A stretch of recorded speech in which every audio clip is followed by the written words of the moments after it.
नमस्कार मित्रों, सूचना की दुनिया पर आपका स्वागत है। मैं हूं डॉक्टर सुभाष चंद्र सिंह, राज्य सूचना आयुक्त उत्तर प्रदेश। जैसा मैंने पिछले एपिसोड्स में बताया था, सूचना अधिकार अधिनियम 2005 की प्रारंभिक बातों को, सूचना क्या है, सूचना कैसे देनी है, तो मैं अब जब धाराओं के क्रम में मैं आपको बताना चाहता हूं, तो मैं प्रमुख रूप से बता दूं जो धाराएं आम आदमी के लिए और जन सूचना अधिकारी के लिए अति महत्वपूर्ण है, जिनका व्यापक जन सरोकार है, व्यापक लोकहित है, ऐसी धाराओं पर हम चर्चा करेंगे। जिसमें मुख्य रूप से धारा 2 है एक्ट की, 4 है, 5 है, 6 है, 7 है, 8 है, 9 है, 10 है, 11 है और 12 है। ये धाराएं ऐसी हैं जिनका लोक सरोकार बहुत व्यापक है, इसलिए हम सर्वप्रथम इन्हीं धाराओं पर चर्चा करेंगे श्रृंखलाबद्ध तरीके से। तो आज भी हमारे साथ देवेश मित्र त्रिपाठी जी बैठे हैं, जिनके बारे में मैंने बताया था कि ये आरटीआई अधिनियम 2005 और उत्तर प्रदेश सरकार सूचना नियमावली 2015 के गहन अध्येता हैं। वैसे भी स्वभाव से अध्ययनशील हैं, तो आरटीआई एक्ट के बारे में काफ़ी जानकारी इनके पास है। तो मेरा केवल इतना कहना है कि इनके अनुभवों का, इनके अध्ययनशीलता का हमारे दर्शक पूरा लाभ उठाएं। तो आज मैं फिर देवेश जी से चर्चा करता हूं। देवेश जी, पहले हम लोग धारा 2 पर बात करें अधिनियम की।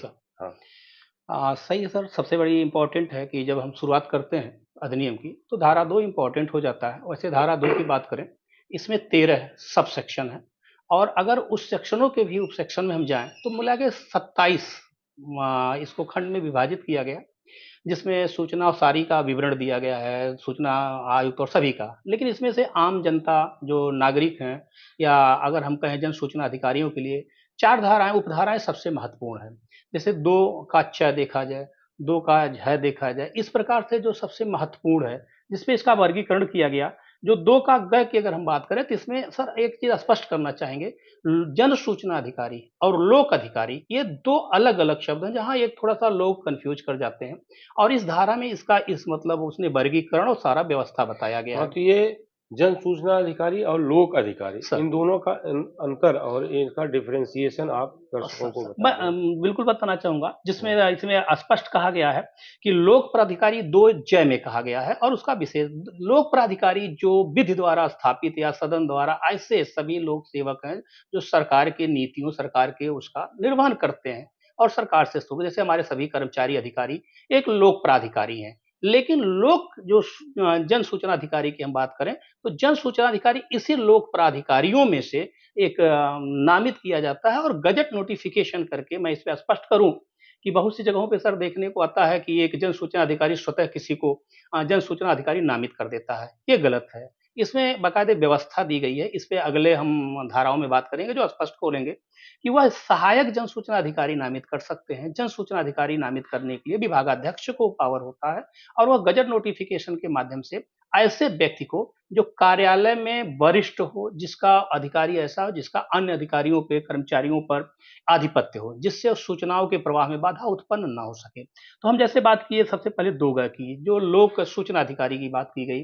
तो जब एक्ट बना तो इसमें ये कहा गया 100 दिनों के अंदर सभी विभागाध्यक्ष, सभी विभाग अपने प्रत्येक जो विभाग है उसमें जन सूचना अधिकारी 2 प्रकार के हैं। अगर सेंट्रल गवर्नमेंट का है तो लोक जन सूचना अधिकारी हो गए, राज्य सरकारों का है केंद्रीय लोक सूचना अधिकारी। इसमें से इनको वह 100 दिनों के अंदर इनकी व्यवस्था करेंगे, और इस पे फिर स्पष्ट किया गया इसी के आगे सारी व्यवस्था वो सहायक, जो कि अगली धाराओं में हम लोग बात करेंगे। 5 में इसकी व्यवस्था की गई है कि सहायक जन सूचना अधिकारी कैसे नामित करते हैं। इसका 2 चय आया। 2 चय के संबंध में जो सूचना का विवरण दिया गया। सूचना में सर आपके समक्ष भी कई बार आया होगा कि लोग कहते हैं कि जैसे लॉग बुक हो गया, या यह भी आता है कोई किसी का सलाह मत, ये सारी चीज इनमें डिफिनेशन दिया गया सूचना क्या होता है। तो सूचना 2 चय में स्पष्ट व्याख्या किया गया है कि सूचना जैसे इलेक्ट्रॉनिक माध्यम में आधारित हो, मत हो, सलाह हो, परिपत्र हो, लॉग बुक हो, ये सारी चीजें जो भी अभिलेख पे धारित होती हैं या इलेक्ट्रॉनिक माध्यम में धारित हैं, किसी रूप में धारित हों, यह सभी सूचना की श्रेणी में आती हैं। यह सभी सूचना के से 2 में इसकी व्यवस्था दी गई है। आगे हम 2 की बात करें, जैसा हमने अब लोक प्राधिकारी, इसमें लोक प्राधिकारी को बताया गया है। लोक प्राधिकारी कौन-कौन है? तो लोक प्राधिकारी में हमने पहले हम लोगों ने चर्चा कर ही ली और सबसे इम्पोर्टेंट बताया गया झ।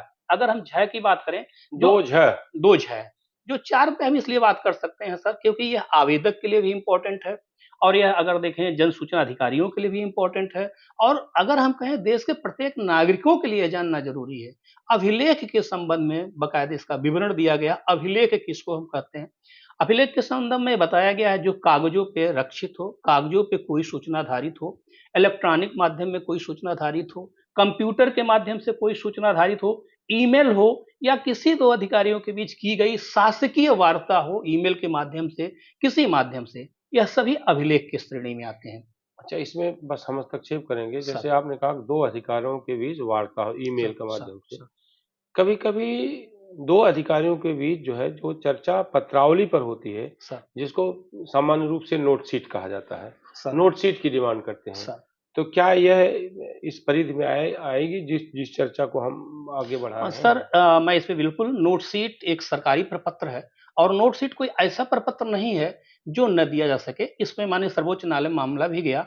वैसे एक चीज नोट शीट पे आई कि ऐसा लोगों का मानना है, कई लोग ऐसे लोगों का, जानकारों का मानना है, नोट शीट जब से ये सूचना के श्रेणी में है तो बहुत से अधिकारी इससे बचते हैं। लेकिन नोट शीट में तो वही व्यवहारित होता है जो फाइल हम प्रचलित करते हैं, प्रचलित फाइल को उपलब्ध कराना। और सर, जो 2 अधिकारियों के बीच की हमने वार्ता करी, जिसको हम सलाह की वार्ता करते हैं, जैसे सपोज दैट एक अधिकारी है, किसी अधिकारी से किसी बात पे सलाह लेते हैं, अपनी लीगल एडवाइस लेते हैं, तो कि हमें इस प्रपत्र को चलाना है, इस पे क्या एडवाइस आपकी है, विधि क्या है? ये भी वार्ता जो आती है, यह सूचना की श्रेणी में आती है और यह सूचना दिया जाना अनिवार्य है। इसे तब तक नहीं रोका जा सकता जब तक अधिनियम की धारा 8 अथवा 9 से आच्छादित न हो। सूचना सभी दिया जाना अनिवार्य है जो सूचना 8 अथवा अधिनियम की धारा 8 या 9 से अगर आच्छादित नहीं है, तो किसी सूचना को रोका नहीं जा सकता। 8-9 पर हम लोग बाद में करेंगे। बिल्कुल। तो हमने दो की संक्षिप्त वार्ता की है, तो 27 उपधाराएं, लेकिन यह 4 सभी को जानने योग्य है। जैसे हमने कहा सर, डिफरेंस क्या है जन सूचना अधिकारी में और लोक प्राधिकारी में। हमने अभिलेख की बात करी, हमने फिर उसके बाद में सूचनाओं की बात करी। बहुत से लोग आते हैं लॉग बुक नहीं देंगे, बहुत से लोग कहते हैं कि जैसे कैश बुक और सारी चीज आएगी, इसका डिफिनीशन है। यह जब हम 4(1)B में बात करेंगे सर, तो इसका पूरा डिफिनीशन है 17 प्रकार की, ये सारी चीजें दी जाएंगी। यह 2 की बात करेंगे सर। हम धारा 3 की बात करें, धारा 3 कोई विशेष रूप से आम लोगों के लिए नहीं है, लेकिन इसके बाद अगर धारा 4 की बात करें, जो अगर हम कहें कि सबसे महत्वपूर्ण धारा है, और अगर 4(1) की बात करें, 4(1)B की बात करें, इसमें 4 की धारा में भी सर सबसे इंपॉर्टेंट 4(1)B है। धाराएं तो सभी है जो उपधाराएं बनाई गई हैं, लेकिन 4(1)B एक देश के प्रत्येक नागरिकों को यह अधिकार प्रदान करता है कि उसे निःशुल्क सूचना अधिक से अधिक मात्रा में मिले, जिसमें सर इसमें 17 प्रकार के वर्गीकरण और स्वतः आप, अगर आपके पास कुछ नोट हो तो आप उसको बता सकते नहीं हैं। सर, ये तो ऐसे हल्का सा हमने ब्रीफ किया जिससे हमारी वार्ता में कोई वो ना हो, क्योंकि ये सारे सर बहुत सी चीजें धाराओं के बाद भी होती है। बहुत से माननीय सर्वोच्च न्यायालय के आदेश हैं, बहुत से सर माननीय उच्च न्यायालय के आदेश हैं जो कि व्यवहारिकता के धरातल पर हाँ, कुछ चीजें डिफरेंट तो हो हाँ सर, सकती जैसे हैं। हमने 4 की बात करी, तो धारा 4 में अगर हम देखें कुल 4 उपधाराएं हैं सर।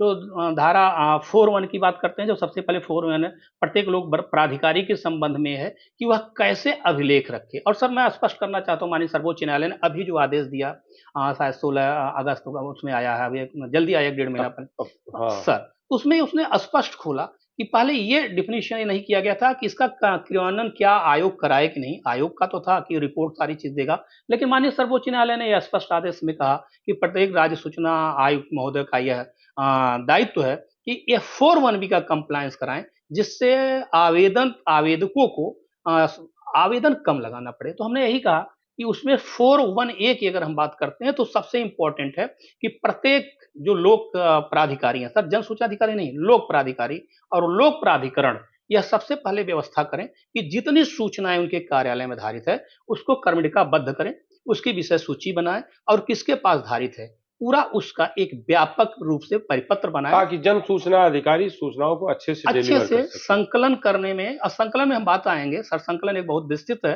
कि उससे जिससे आसानी से आवेदकों को दिया जा सके और समयबद्ध कर दिया जा सके। यह व्यवस्था करने का दायित्व दिया गया है 4(1)A में। और 4(1)B की हम बात करें 17 प्रकार की है। बहुत से जनसूचना अधिकारी आते हैं और ऐसी डिमांड आती है कि उन्होंने किसी के वेतन के बारे में जानना चाहा, या ये पूछा प्रतिकर के बारे में जानना चाहा, या मेडिकल रिम्बर्समेंट के बारे में जानना चाहा। तो ये सारी सूचनाएं स्पष्ट लिखा गया है कि 4(1)B के तहत स्वतः डिस्क्लोज किया जानी है। जैसे हम अगर 4(1)10 की बात करें, 4(1)10 में यह स्पष्ट लिखा गया है, प्रत्येक अधिकारी, प्रत्येक कर्मचारी जो मासिक वेतन पाता है, जो प्रतिकर पाता है, या और भी जो उसको लाभ मिलते हैं, उसका विवरण स्वतः यह नेट पे डाला जाए और नेट के माध्यम से आम आवेदकों तक यह पहुंचाया जाए। 4(1)B के बाद सर अगले हम चलें तो जो 4(4) कहा गया है, इसमें एक शब्द बहुत इंपॉर्टेंट आया है, निःशुल्क। अर्थात यह देश के अगर राज्य की बात करें, राज्य चाहे स्टेट हो या केंद्र की हो, उसका यह दायित्व होना चाहिए कि निःशुल्क सूचनाएं जितना ज्यादा आवेदकों तक पहुंच सके वह पूरा प्रयास करें। 3 की बात करें तो 3 में यह स्पष्ट किया गया है कि स्वतः प्रेरणा से जो सूचनाएं उन्हें मिलती है समय समय पर, वह इलेक्ट्रॉनिक माध्यम से सार्वजनिक करें, जिससे कम आवेदन डाला गया। और एक चीज स्पष्ट करना चाहेंगे सर, एक लोगों का कंफ्यूजन हो जाता है कि बहुत सी सूचनाएं नेट पे उपलब्ध हैं, बहुत सी सूचना यह कहा जाता है कि ऑनलाइन है इसलिए हम देंगे नहीं। नहीं, बिल्कुल ऐसा प्रावधान नहीं है।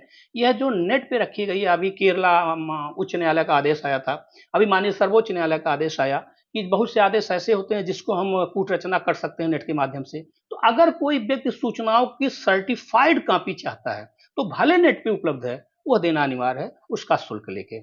यह हमने 4 की एक संक्षिप्त वार्ता करी। लेकिन शुल्क लेकर, लेकिन शुल्क का प्रावधान 30 दिन के भीतर ही है। सर शुल्क तो हम फिर साथ में बात करेंगे, जैसा आपने कहा शुल्क के संबंध में हम लोगों ने बात भी करी थी, और साथ एक विस्तृत हमारे लिए है। अगर हम 5 और 6, 7 की बात करें तो आवेदकों के लिए बहुत इंपॉर्टेंट है हाँ। और वो जानना है।